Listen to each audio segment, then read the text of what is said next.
Hello guys! Welcome again kay Graphic Design Daily. So for today's video tutorial, as you can see, may nakita kayo dyan, may nababasa kayong notebook cover. Since ganyan ang gagawin natin sa video tutorial natin ngayon. So for now, ang gagawin natin is notebook cover. So try natin gumawa in this tutorial at least 2. Isang pang aesthetic para pang teenager na design. Tapos isang character na notebook cover para naman fit dun sa mga bata or mga kids. So okay, let's proceed. So alisin muna natin silang lahat. Dahil magpapalit tayo ng delete. Yan. So ito, papalitan natin siya ng color. Ang color na gagawin natin sa pinaka-page is white. And then, gagawa tayo ngayon ng background, aesthetic, design. At i-curve natin siyang kulay niya. I-curve, i-rotate pala guys, sorry. Then, liitan natin siya. Aray ko. Okay, and then after that, ano tayo na magiging kapartner niya na ilalagay natin dito sa baba. Tapos, liliitan natin. Medyo match naman sila, diba? Parang okay na din. Meron pa nang walang design, oh. Wait, ano pa tayo iba? Wait! Okay, rotate natin ulit ito into 90. Then, lagay natin siya dyan. At, gano'n. Ayan! Okay. After that, guys, ay mag-add tayo ng mga ganito. Kailangan natin ng mga ganito. Aesthetic leaf doodle pala ang tawag. Aesthetic leaf. So, pwede kayo mag-search ng mga aesthetic leaf. So, hanap tayo. Kailangan natin siya palitan ng kulay na fit siya dito sa mga nilagay natin. Violet, pink, medyo beige. Tapos guys, lagyan natin siya ng outline. Punta tayo sa edit. Lagi ko sinasabi sa inyo na kung gusto nyo palitan ng color yung object o yung element na gagamitin ninyo, tapos gusto nyo siya magkaroon ng outline, palitan nyo muna siya ng color bago kayo maglagay ng effects. O bago nyo siya i-edit. Kasi pag nalagyan na natin siya ng outline, hindi na po natin siya mapapalitan ng kulay. Bagay siya sa block. Tapos mag-add tayo dito sa elements ng square or rectangle. Ilalagay natin siya dito sa dulo. Ito, kailangan natin siya i-send to backward din. So, kailangan natin itong i-adjust dito guys. Iitan natin siya ng konti. Okay na yan. Palitan natin ito ng kulay na medyo ganyan. Ganito. Pero okay na pala yung kanina. Ayan. Ito guys, ay ilagay na lang natin siya dito. O ganyan naman siya. Ayun. Tapos mag-add pa tayo ng isa. And i-flip naman natin siya horizontal. And then after that guys, mag-add tayo dito na my notebook na letter. Lagay natin my notebook. Palitan natin yung font niya ng cursive. Pero lagyan natin ng very light lang. So, cursive. Pasensya na ang bagal ng ano ko. Napipensa ko kasi naririnig ko umiiyak yung ano. Ayun. May nakita na ako. Okay, what happened dito sa laptop?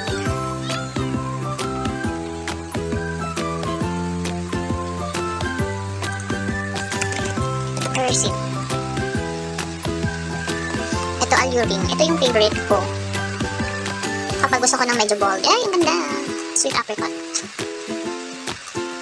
Gusto ko. So, kailangan natin siyang malagay sa center. Then, duplicate na. Ay, bakit ko siya dinilit? Duplicate. Then, dito sa baba is my notebook na word. Notebook. Ayan. Then, kailangan natin silang i-group na magkasama.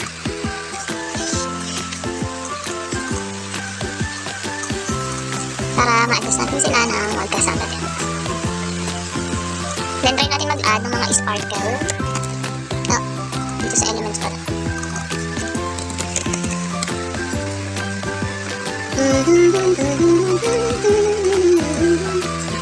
Palitan natin sila ng konti. And then, palitan natin sila ng kulay. Dapat yung kulay is hindi rin nalalayo dun sa ibang mga objects. Parang ang hina ng boses ko. Sorry. Ayan. Tapos, iba-ibahin na lang natin, guys, yung color niya. Iba-ibahin natin, ha? Ang hina ng boses ko. Ay, naku, ang hirap pag may anak kang may sakit. Okay, and then, add more. Liliitan naman natin yung iba. Gagawin naman natin silang white lang. And then, yan, mga ganyan lang yung color. And then, add more here. And then, sa dulo. Yan, then, magpalit din tayo ng kulay nila. Para kita naman sila. Ayan, so okay na yan. And then, after that, guys, is mag-add na tayo ng spring. Notebook, spring. Ayan. So, ito na yun guys. Here is it. So, ilalagay natin siya ng ganyan. So, kailangan pala to ay medyo iganto natin.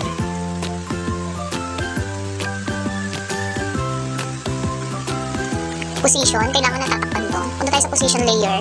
And then, ito guys, ay dapat nasa likod ni ito. Okay, ayan. So, tago na siya, then move here. Okay. Ikit pa tayo ng isa, para dito. Palitan natin ulit ng kulay. Na medyo brown. Ayan! So, nagustuhan ko na siya. And then, guys, pwede nyo naman itong lakihan. Then, duplicate. Para dito naman siya sa baba. So, pantay naman. So, yan. O, so, magiging ganyan yung style niya kapag ka nasa notebook na siya, no? So, pwede itong gamitin o pwede nyo itong ibenta sa mga high school kasi parang hindi naman mahigpit o wala namang required na notebook. Dapat writing, dapat malaki. So, wala namang ganun sa mga high school. Ewan ko lang sa grade 4 pataas hanggang grade 6 pag nasa grade school. So, meron na tayong aesthetic. Then, next is mag-upload muna ako kasi ito yung mga gagawin natin. Mga gagamitin natin character. So, nakalimutan ko mag-upload kanina. Ayan, Hello Kitty kasi ang next natin. So, guys, i-print nyo to sa... Kung may printer kayo, i-print nyo siya sa matigas na papel. Tapos, kung may puncher kayo, mag-punch na lang. Then, yung spring naman is nabibigay naman yun. Dapat na i-group natin tong dalawang spring. I-group na sila. And then, after that, na-upload ko. Na-upload ko yung okay? So, mag-add na tayo. Hello Kitty naman yung gagawin natin. So, parang gusto ko itong gawin, no? Ayan, so gawin natin itong pink. Then, wait lang. Asan si Hello Kitty? Ito, kailangan natin to kasi mag-apply colors tayo to page. Dapat medyo pinky. Wait lang.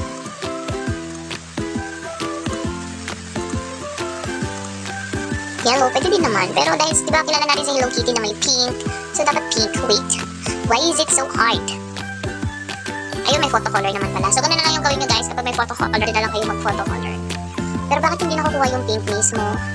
So, kung meron kayong ganito guys, nakikita, hindi nyo siguro ito nakikita. Pipindutin nyo lang yung color pick.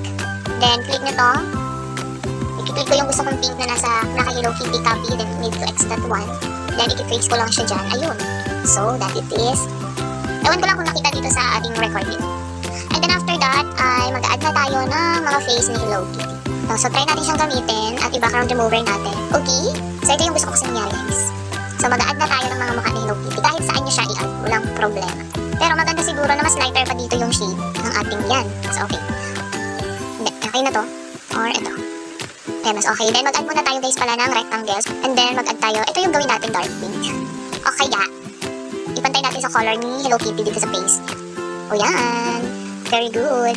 Then na guys, ang gagawin pala natin dito is babawasan natin na yung transparency niya. So, yan na lang yung gagawin natin na... Hindi, ano ba transparency nito? Ibalik natin yung mga kinuha natin.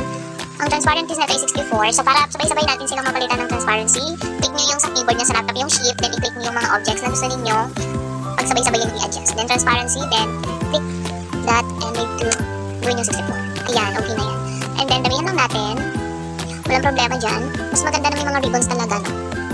Try natin itong gawing background. See all? Dapat, try... Mamira-remove ka natin yung background. Ayun, okay. Magagawa kaya natin siyang background. Oh! Ayan! Di ba nice? So, i-adjust na lang natin si Hello Kitty. Na hindi matakpan yung mga ribbons. Ayan. Pwede naman natin ilagay sila doon sa pinaka-ribbon mismo, yung mga face nila. Oh, nice. It's so nice. I like it. So, lagay natin siya dyan sa pinaka-ribbon. Siya naman dito. Then, liitan lang natin. Ito, lagay din natin siya dyan. Layer, send to back. Ayan. Then, layer din. Send to back. O, see? Tapos, guys, nasa sa inyo kung gusto nyo maglagay ng my notebook na word dyan or hindi na. So, for me, ako hindi na ako maglalagay. Kasi parang baka hindi gumanda sa paningin ko. And then, try din natin maglagay ng mga sparkle. Mini sparkle. Try natin siyang ganyan. Ayan, so gawin natin siyang white. Ayan!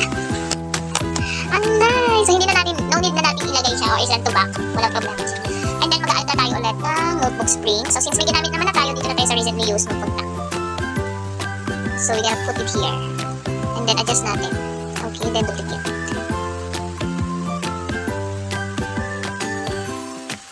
Ayan! So, meron na tayong dalawang notebook cover na nagawa. It's so nice. Ako gusto ko siya, guys. Gusto ko yung nagawa ko. Try natin ito i-add dito. Yung mga sparkle na. And then, change din ng color. Kailangan natin muna sila. Ito yung kailangan natin ilagay sa back ties. Send backward.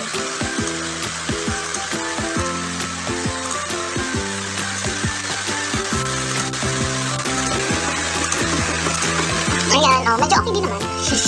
So, pwede nyo na alisin guys yung mga malalaking sparkle. So, yan guys, meron na tayong nagawa for today's video. Nagawa na natin yung ating notebook cover, which is yung Step Kineme at saka yung Hello Kitty na notebook cover. No? So, thank you again guys for watching. Sana may natutunan kayo sa ating video tutorial. And then, kung nakagawa na kayo ng sarili ng notebook cover, don't forget to comment down below. So, see you again to our next video tutorial. Bye! Ingat!